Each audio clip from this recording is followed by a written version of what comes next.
Welcome everyone to Light It Up TV Kids podcast. I am your host Cheryl, and it is just a wonderful, terrific Tuesday, and we have a great discussion ahead on tonight. Listen, go ahead if you are on, say hello to us, and also go ahead and share the video out. The ones of you all, I see that we have some other people to join us. Go ahead and share this video out for me. Go ahead and share this video out. Tonight's topic is we are wrapping up our discussion about children having a voice.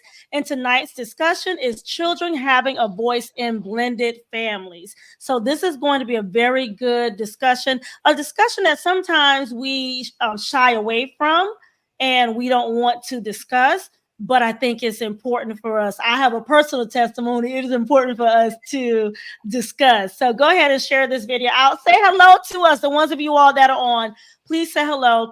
Children having a voice in blended families, talking specifically about kindergarten through fifth grade.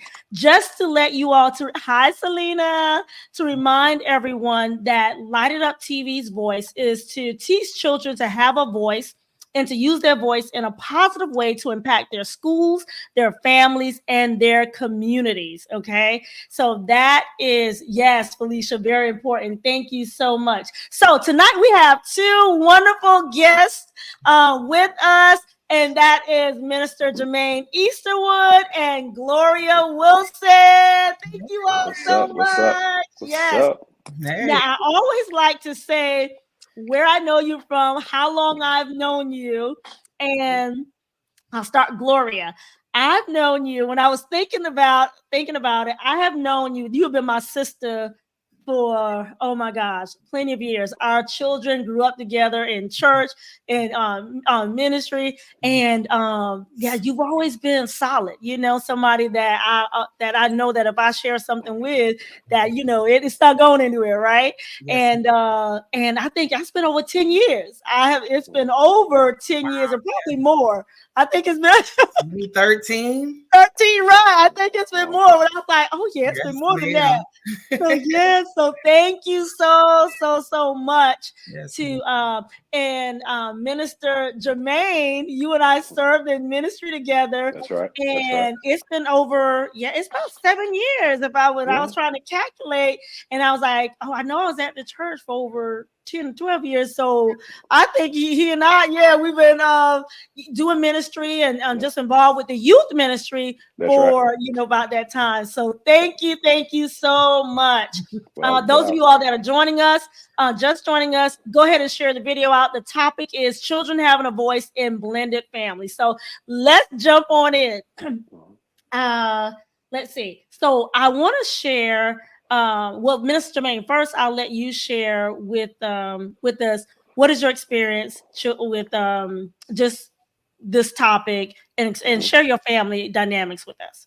Okay, all right, good. So I had to go back and think about it myself. I am the product of a family that's blended. So with brothers and sisters that from other relationships, pre-relationships, and so I experienced it as a young man, but then also I am the father of a blended family. So I have a son that came from a previous relationship that it was just me and him before I met my wife, and then my wife and I got together, and so he was grafted in, and then we had children. That was the product of the marriage, and so that's my experience. And so it's just he's now about 19 years old, and so we've been doing this thing for a while, and God has been blessing it. But definitely we had our challenges for sure. And so that's my experience. Thank you. Family dynamics. I think he froze a little bit on us. All right, so Gloria, same question. Tell us a little bit about your family dynamics so that we can get an understanding of how your family is. Just like my brother, I'm a product of a blended family as well. And so now I'm married, right? My husband, but my oldest, who's living out on her own now, right? Doing her own thing, was from a previous relationship. And then I have my two younger who was with my ex-husband that I was married to for 12 years. So we're blended in. And then my husband now has a son, right? So we're all like a melting pot right now. I love that. I love that. And this is so good. So I want to share this real quick. Let's see, because I had a question for our the people that the viewers that are on. I had a question for you all as well. Okay. So I'm gonna share my quick testimony, my quick background, my experience with it, and then I want to ask the viewers a question. So, in preparing this, I always ask the Lord, who does He want to have on? And you two came up in my spirit. And after I got off the phone, I talked with you all pretty much back to back. And after I got off with you all, the Holy Spirit reminded me that you have a blended family.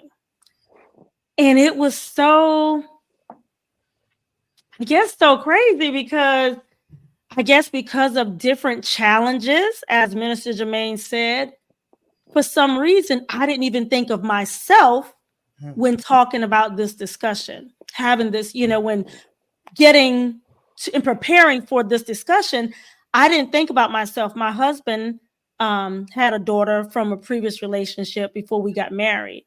And that's my bonus daughter, but there were a lot of challenges, right? And even to this day, there's still a lot of challenges. And for some reason, it just didn't click until the Holy Spirit brought it to me. And I was like, wow. And I texted Gloria and I said, I was in tears. Tears began falling down my face because whatever trauma that existed with it, I guess it just didn't connect. And then he went on to say, you remember, like, you are the product of a blended family. And I will say, I was living with my grandmother, and my mother was somewhere, and then my father and my bonus mom were somewhere. And the issue that I wanted to ask is that if there's anyone in my age range, maybe 35 or older, for me, did you all have the same experience? It was not talked about. I did not know why my mom lived this place and my dad and my bonus mom was this place. I had no clue as a little girl. I had no clue and no idea of why and what was going on. And that left me to feel like I wasn't wanted. That left me with my own thoughts and my own ideas that, man, nobody really wants me because I'm with my grandmother and my mom is over here and my dad and my bonus mom is over here. And just that little girl in me was like, I just didn't know. No one said anything about why this was going on. So that's where we're going to pick up at, right? So if you came from, do you come from a blended family, or do you know, I'm going to ask the viewers, do you come from a blended family? Do you know of anyone that came from blended families, and any experience that you may have? Put it in the comments. Go ahead and put it in the comments. So first question, Minister Jermaine, I want to ask is, why is it important for children to have a voice in blended families? We've been talking about children having a voice in schools and communities and in families, but now we're talking about a different aspect of family. Why is it important, specifically children kindergarten through 5th grade, to have a voice in blended families? Why do you think that's important? I think just like for the very reasons you just mentioned, right? They want to know. I mean, they see something is different. They know, and I know for us, my son was about 5 when I met my wife, and so he's not the only one involved. Though you got to think about the other children as well, because they wanted to know on weekends, why is he leaving?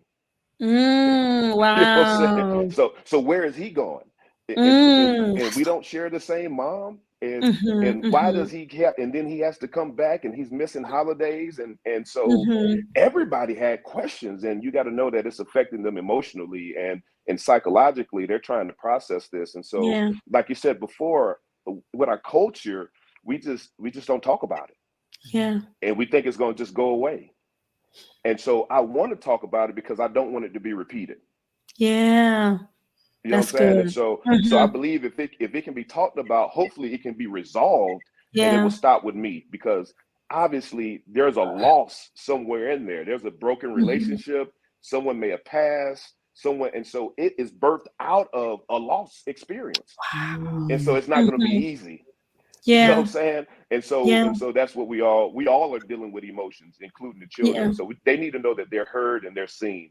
And so that's important. That is so good. You're right. So that they won't be left. I see that Kim said you do know others who are part of a blended family. And Felicia, she said, you did not come from a blended family, but I now have one with my husband. He had two, I had two, and we have one together. Wow, that is really good, Felicia. Thank you for sharing that. And Charity said she was a part of a blended family as well. Yes. And so it does. It leaves children whenever things are not discussed.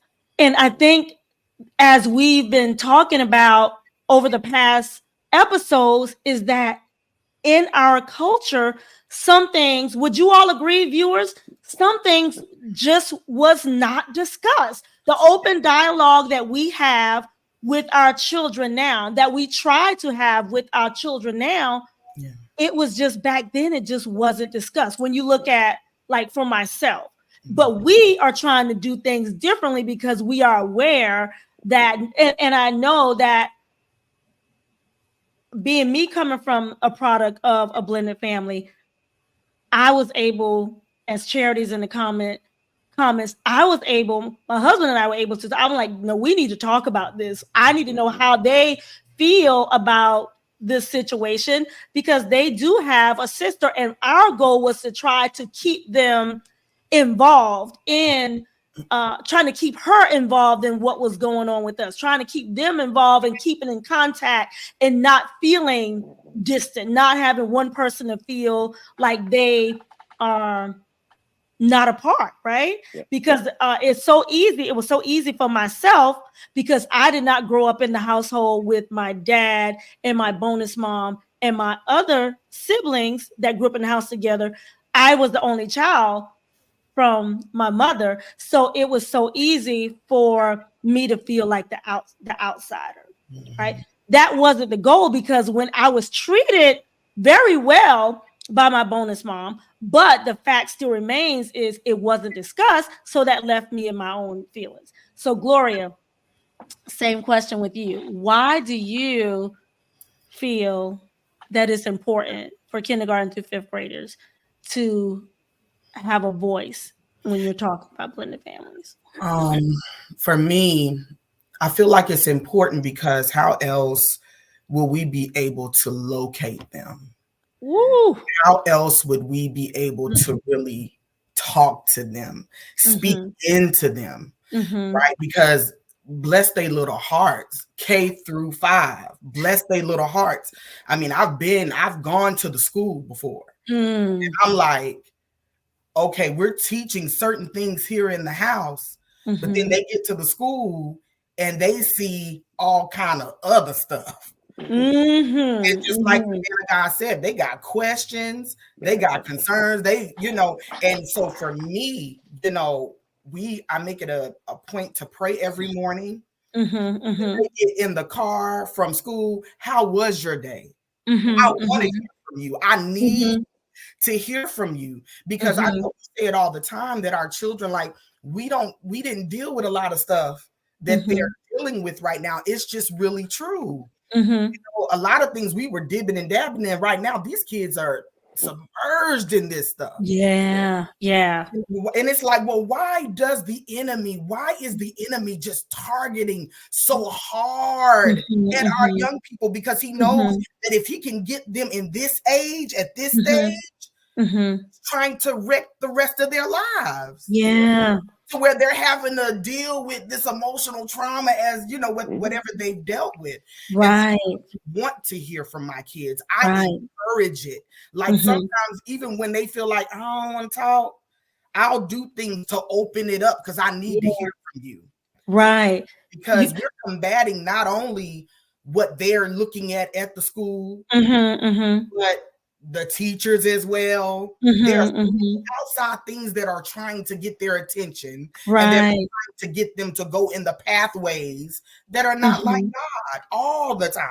It sounds like what I hear you saying is the reason why it's important is to prevent emotional trauma, and so that we can keep our hands on them, and we don't leave them, like we said, to their own thoughts and imaginations that the enemy can in turn use.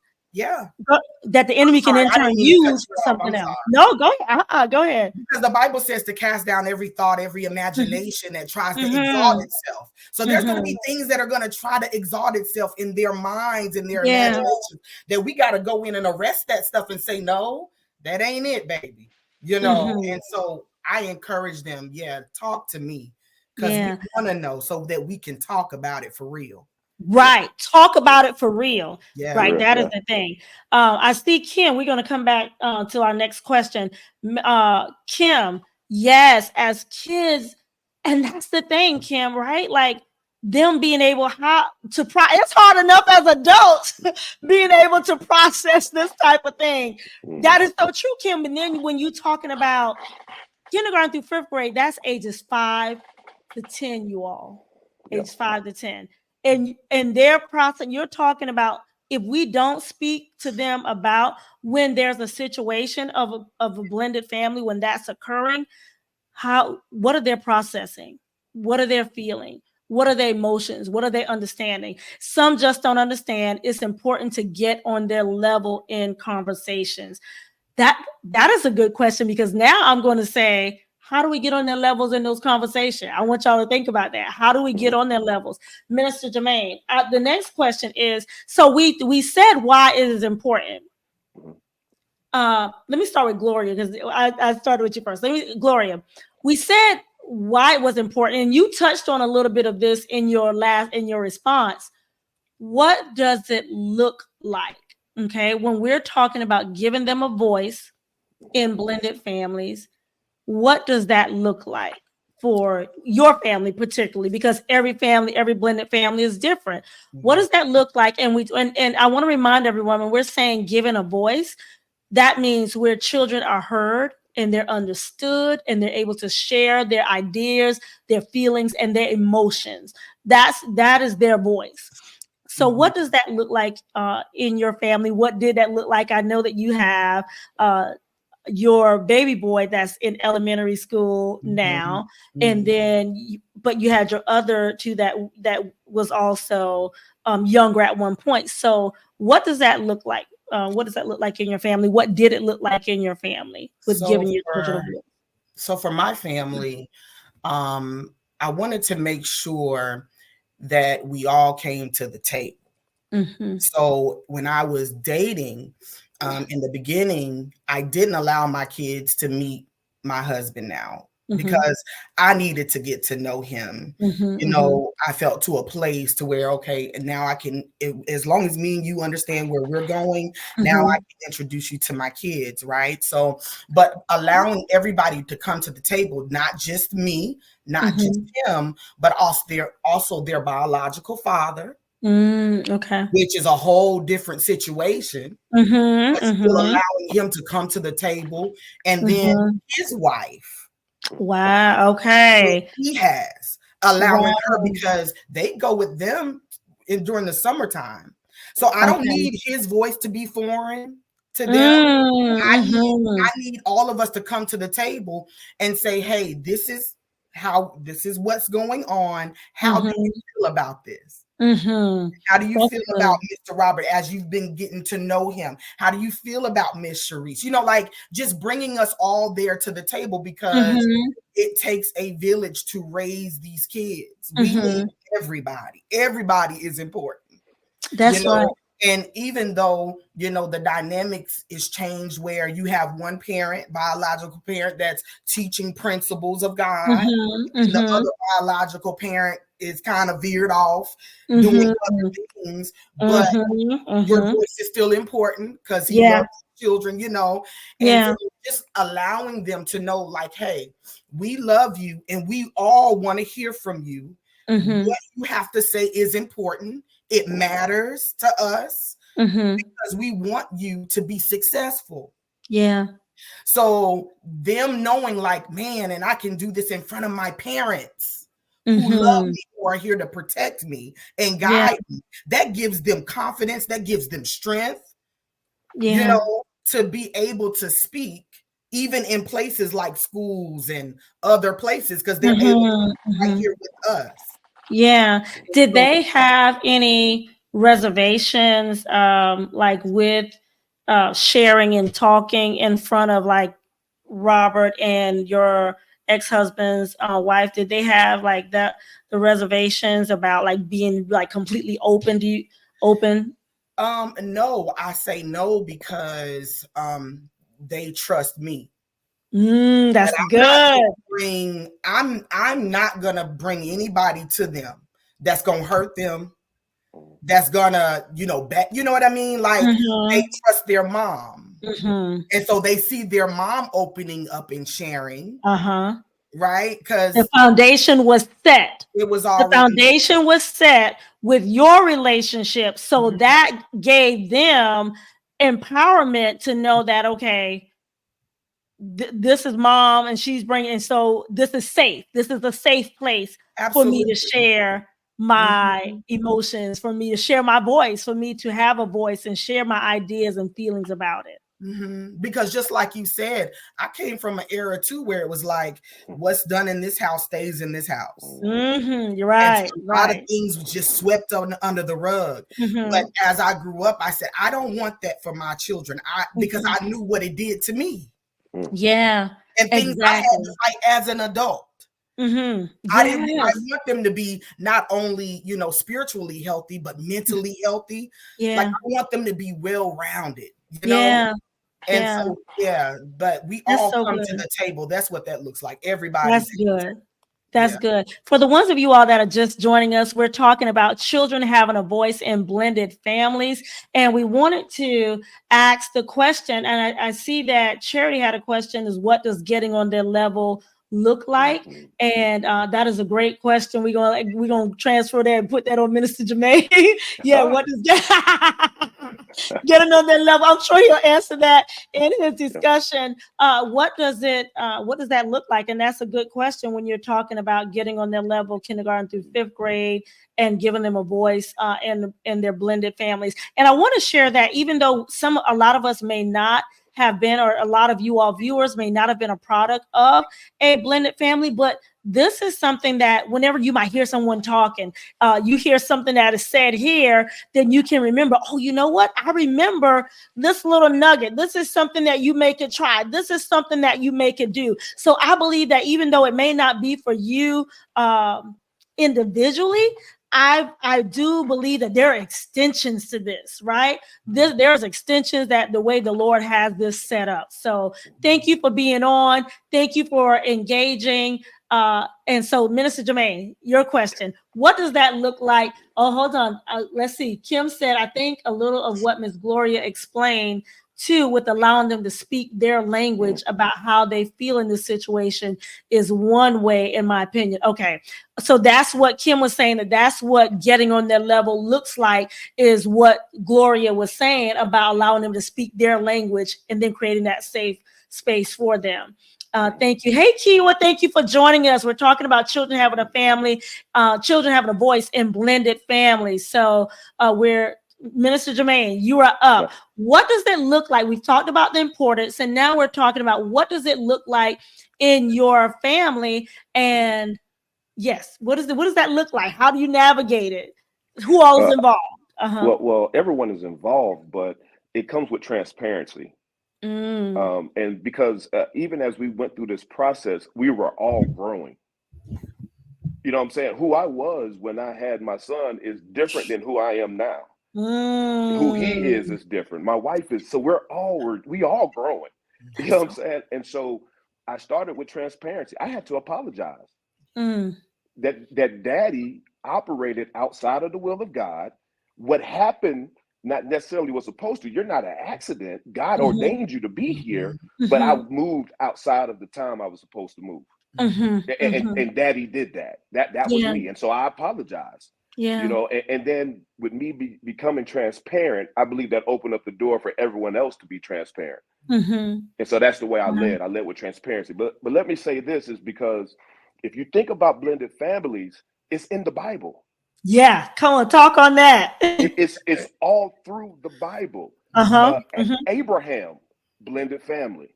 Yes. Jacob, family. Yeah. Right. David, a blended family. The prophet Samuel came from a blended family. Yeah. Right. And so Jesus, a blended and so I think it's important because the Bible talks about it. And so I believe that the Bible talks about it. You know, the word says that the word is an example.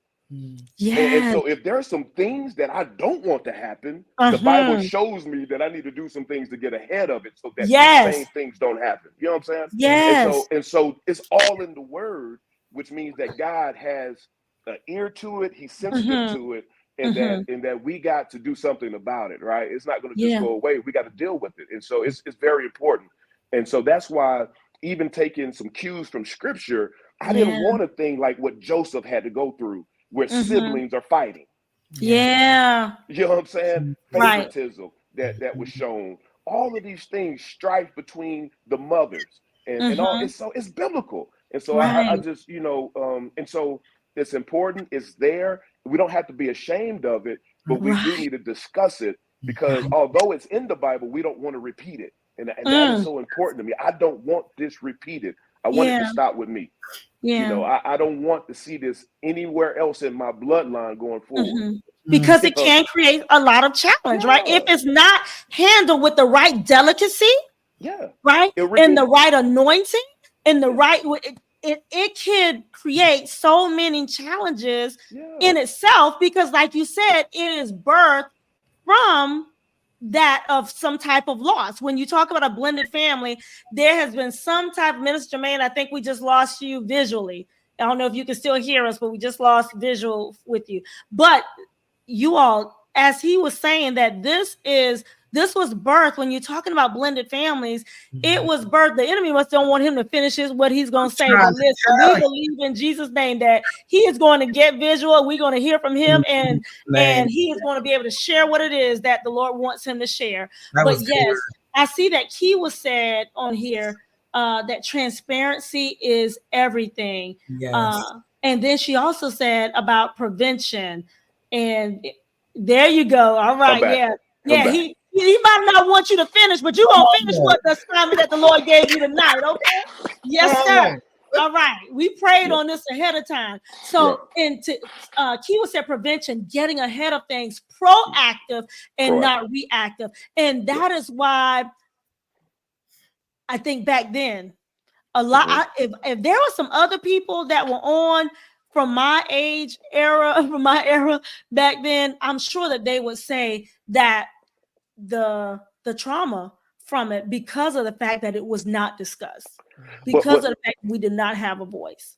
And the thing is this, and I think we talked about this before, I think on the phone, is that we're scared to ask their feelings because we're not ready to deal with ours. Say that again. Say that again. We're scared to ask them how they feel because we're scared to deal with our feelings. We haven't dealt with what happened. We haven't processed it. We haven't dealt with it properly. And so instead of us dealing with it, we just shut them out because we're scared to. Because if I ask the question and I have to ask you your feelings, that I'm going to be forced to deal with my feelings. I got to deal with mine. And I've been okay with thinking I'm okay with suppressing it. And so if I can suppress you, I can suppress my feelings as well. Wow. And we got to deal with them. Yeah. What are y'all thoughts about that? What are y'all? Yeah, Kim. That's what I'm thinking too, Kim. Like, wow, What are your thoughts, viewers? What are your thoughts about that? If you come from a blended family, if you have a blended family, share with us how some things that you have done to make sure that your children, especially kindergarten through 5th grade, have a voice, that they're heard and understood. Charity said, I've been okay with thinking I'm okay. Yeah, that's right. I've been okay with thinking I'm okay. That's deep. All right. So what did it look like in your family with giving? And thank you. First, I want to say thank you for bringing us back and letting us know that there's nothing new under the sun, right? This is not new in God's eyesight. So being able to prevent the pattern, for it being repeated, I think is important. But so that's why we're having this discussion. Tell us that may help somebody else. Like Gloria shared, what she shared may help somebody else. What does it look like in your family? What did it look like? Because I know your baby is older now, but what did it look like back then? If you can remember back then, when kindergarten through 5th grade, for those that all children, right? But particularly that age, what did that look like? So let me preface, because the way I found out that I was the product of a blended family, I didn't find out till I was a teenager. God, get out of here. And so I had a brother in the house that I didn't even know was not my brother that came from my father. My father took him, but I didn't know. I know I'm being transparent, but I didn't know. And so when I found out through a way that didn't come from an intimate place, it hurt me. Yeah. I felt hurt. I was betrayed. I felt like, yo. And so when it came time for me, I said, I am not allowing this to happen in I know how it made me feel, and I'm not going to put my children through this. And so every opportunity I had, we talked about it. Tell me your feelings. What do you think about it? Yeah, that's right. Because I wanted to put it all on the table. I didn't want them to experience the same thing I experienced. And so that's why transparency is so important to me, because I don't care whatever I got to deal with. I'm the adult. I should be able to deal with it. You know what I'm saying? I can handle it. It's them I'm worried about. Yes. And so and so I had to put my I had to sacrifice, put my feelings to the side and deal with them. And so that's why even with my wife and I, we've been very transparent. We ask how they feel, what they think about it. Is there anything that we need to do as far, even in our parenting, that will help service them better? And so that's where we are. We just try to keep our ears open, because we're not perfect. We're learning. Right. As a parent, I'm learning every day. Yeah. I don't have the answers. And so we just want to make sure that we're available and we talk in any way possible. If they want to share their feelings, share them. Well, we're the adults, right? We got to be able to handle ours. Exactly. Wow. Transparency. Such a big, we are in a culture now that, back then, where transparency just wasn't, it wasn't, I won't say available, but it just wasn't there, because I think it could have been because of fear. Yeah. I say pride. Pride. Yes, pride. Pride. It's, when you're transparent, it shows you feel like it shows weakness. And it doesn't. And so we're prideful people with our past, what we came out of.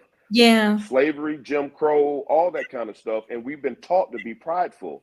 Yeah. And to, if you're going to be prideful, then you can't show weakness. And showing that type of stuff in your family is a sign of weakness. And so we've been doing it out of trauma. Right. And so because we've done it out of trauma, we make everything traumatic. All right, I'm sorry. We're parenting out of trauma. Yeah. We're in marriage out of trauma. We're trying to lead out of trauma. And so everything is traumatic. And it doesn't have to be. It doesn't have to be. And some of us need therapy. Yeah. Because we've gone through trauma. Yeah. Tiffany, where you at? A plug for Tip, right? Right. We need some therapy. We need some. That is so good and so real. I want to look at the comments here, Minister Jermaine, because what you said ignited some things. Because I see Katrina said, I'm presently experiencing being a grandparent of blending. Now that's there's so much wisdom to share. Thank you all for this topic.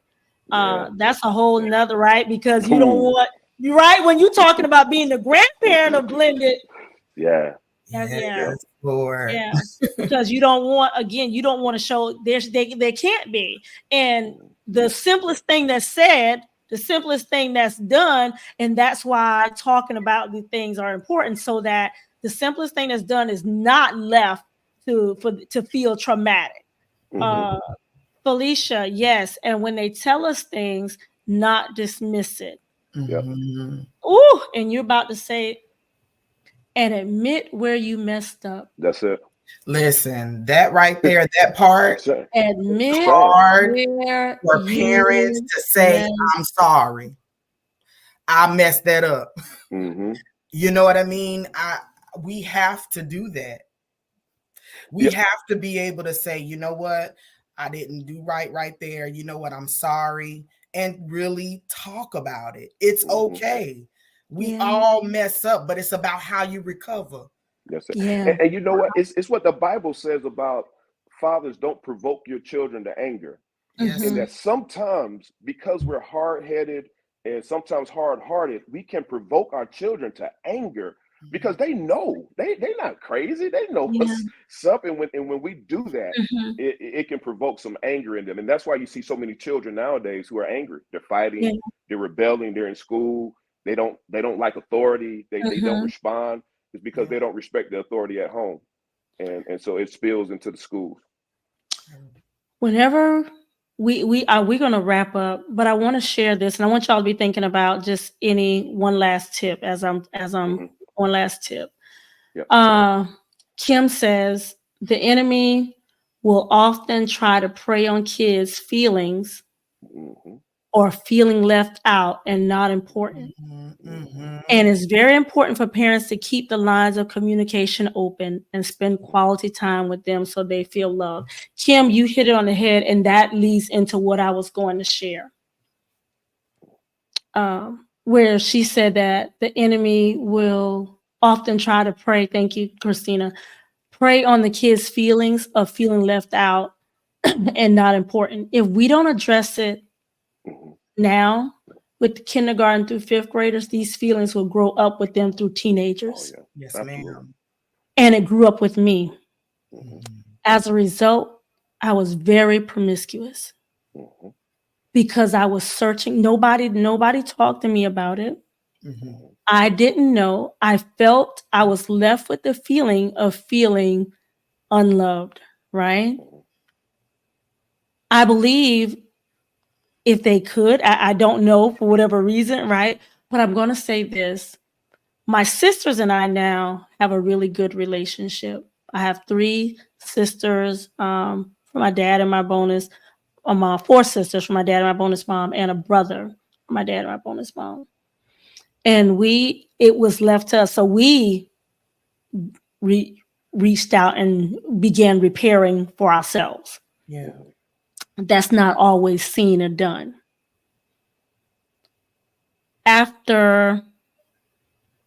When things are left undone, healing has to take place at some point in time.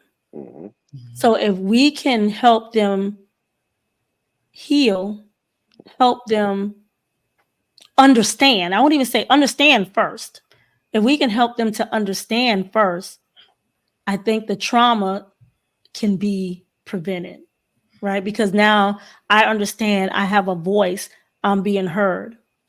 I'm going to share this, and then we're closing out with y'all tips. My dad celebrated his birthday on a couple of weeks ago. After the birthday, everything was over with. We were out in the parking lot, and he's never said this to me before. But I think it was his way, as Kim was saying about, I think somebody said about, admitting when you messed up. I think this was his way of maybe apologizing. And he wrapped his arms around me and he said, I've always loved you. Because I didn't grow up with them in that house, right? And a part of me sort of always, as a kid growing up, and they knew that. And he said, I've always loved you. you're my baby girl, and you always be my baby girl. Just those words, in the parking lot, broke down crying in the parking lot, right? And you know what my daughter said to me, my 20-something-year-old daughter, because they knew, she said, Mama, that was healing the little girl in you. Absolutely. That's what she said. It's never too late, Felicia. It is never too late. She said that was healing the little girl in you. But imagine if we can have these discussions, right? Kindergarten through 5th grade, whenever it's when it's first happening, and we can say, hey, just because I have these other kids, right? You're still important. Yeah. Like Kim said, you're still important.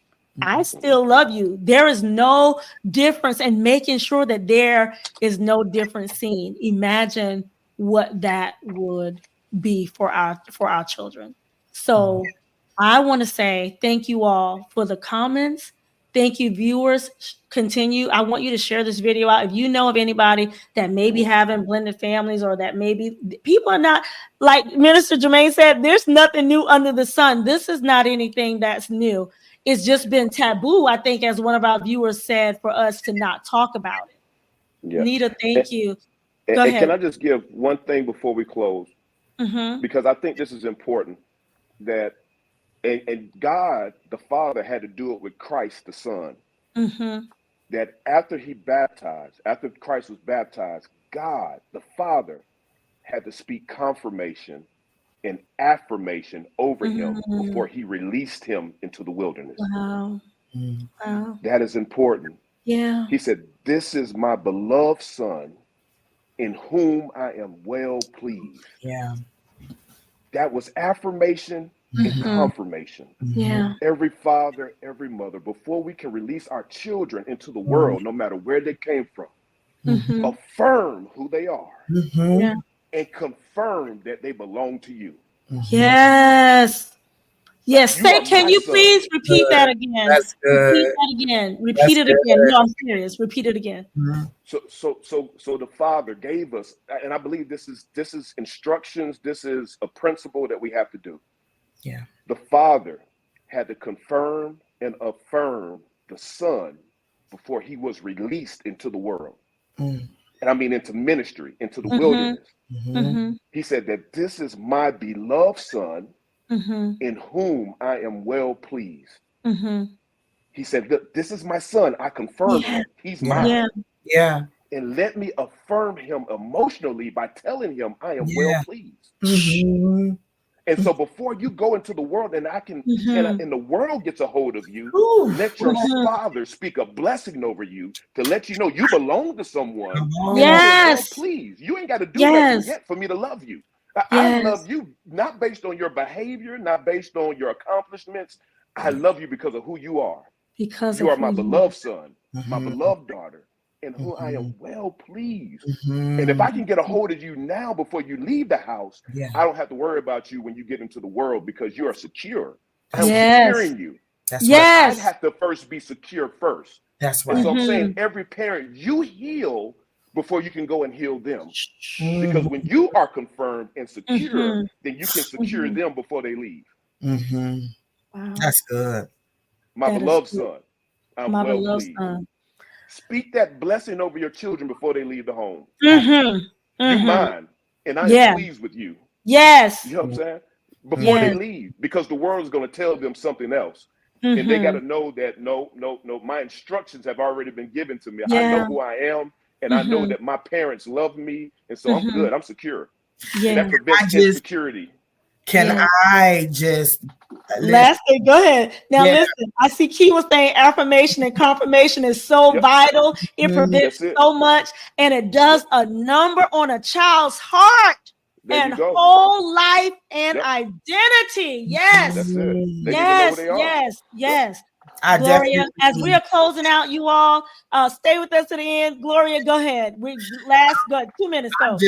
I just want to agree with my brother. It is so important that we have relationship enough with the Father that we know what the Father is speaking concerning our children. Who are they in the spirit? Who are they? Like those are the things that we have to speak to them. What is God saying about you? And I'm gonna tell you, God is so good and He's so kind that even when we have to address things and deal with things, He's so good that my baby will go to school and he'll jump in the car and say, Mom, you know, earlier you were talking about such and such. And guess what? I mean, everything you said, because God will bring it all the way back down to where they are. Yeah. Because ultimately they have to develop their relationship with God. Right. They have to develop their relationship. Yeah. So see, like, oh man, what Mama said, and God is really real. Yes. Hey, this is a whole nother podcast. This is a whole other podcast. Right? Listen, because I got yeah. Listen, we gonna listen, Mr. May. We gonna get you back on, y'all. Thank you all so much. I want to say, family, viewers, Light It Up TV. I'm like lost the words right now because this discussion has been just amazing. Thank you all so much. Thank you so much. Please, if this podcast was a blessing and you received something from it, if it was good, just let us know in the comments. Let us know, like, what did you think about this podcast? All right, that is it. This is my beloved son, whom I'm taking that with me. Right there, this is my beloved son, in whom I am well pleased. That confirmation. All right, until next time, everyone, remember to light it up. Bye.